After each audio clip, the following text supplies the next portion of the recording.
મિત્રો, ઘણા બધા લોકોના મનમાં સવાલ હોય છે કે મ્યુચ્યુઅલ ફંડની અંદરમાં મારે રોકાણ કરવું છે, પરંતુ કયા ફંડની અંદરમાં મારે રોકાણ કરવું જોઈએ અને અલગ અલગ પ્રકારના જે ફંડ આવે છે તો એની મુખ્યત્વે હેતુ શું હોય છે એની આપણે ચર્ચા આજના વિડીયોની અંદરમાં કરીએ.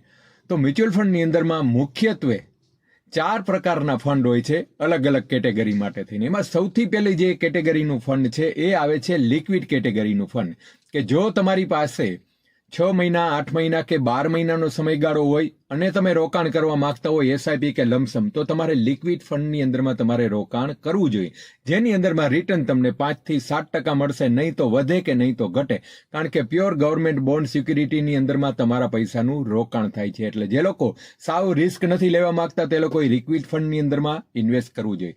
ત્યાર થોડુંક એગ્રેસિવ જવું હોય કોઈ વ્યક્તિને તો એનાથી ઉપર આવે છે હાઇબ્રિડ કેટેગરીના ફંડ આવે છે, કે જેમાં 50 થી 60% 70% છે એ ગવર્મેન્ટ બોન્ડ સિક્યુરિટી એટલે કે લિક્વિડ કેટેગરી ફંડ છે એમનો ભાગ આવે છે, બાકીનું થોડું ઇક્વિટી આવે છે, બાકીનું થોડું કોમોડિટી ગોલ્ડ સિલ્વર એવું આવે છે. તો એનાથી એગ્રેસિવમાં જતા હોય તો કોઈને હાઇબ્રિડ કેટેગરીનું ફંડ છે લેવું જોઈએ.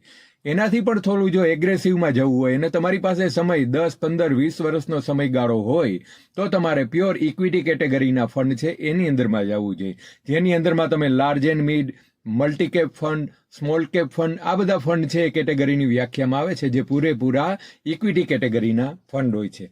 એનાથી પણ ઉપર જઈએ આપણે તો થીમેટિક ફંડ આવે છે.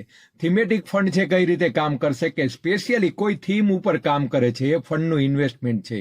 માની લો કે ફાર્મા સેક્ટર છે તો ફાર્માસ્યુટિકલ કંપનીની અંદરમાં એના ઇન્વેસ્ટમેન્ટ થતા હોય છે, જે એક જ સેક્ટર ઉપર આધારિત હોય છે, એટલે રિસ્ક પણ વધુ હોય છે, મતલબ કે અપડાઉન પણ વધુ થાય છે. તો આ મુખ્યત્વે 4 કેટેગરીના ફંડ છે. બીજું એક કેટેગરી આપણે લઈ શકીએ કોમોડિટી ફંડ છે, કે જેમાં ગોલ્ડ સિલ્વર આવી જાય. આ બધી ક્ષેત્રની અંદરમાં પણ તમારે રોકાણ કરવું હોય તો તમે કરી શકો છો, પણ મુખ્યત્વે આ 4 ફંડ છે જેની અંદરમાં તમારી કઈ પ્રમાણેની ક્ષમતા છે, તમારો ગોલ કઈ પ્રમાણેનો છે એ મુજબમાં તમે રોકાણ તમે કરી શકો. બીજો કાંઈ આપના મનની અંદરમાં કોઈ પ્રશ્ન હોય તો નીચે કોમેન્ટ બોક્સની અંદરમાં જણાવજો. વિડીયો છે માહિતી માટે અન્ય લોકોને તમે જરૂરથી શેર કરજો, અને કાંઈ પણ તમે ઇન્વેસ્ટમેન્ટ જો કરવા માંગતા હોય તો અમારા જે નંબર આપેલા છે એ નંબર ઉપર તમે વોટ્સએપ કરી શકો છો.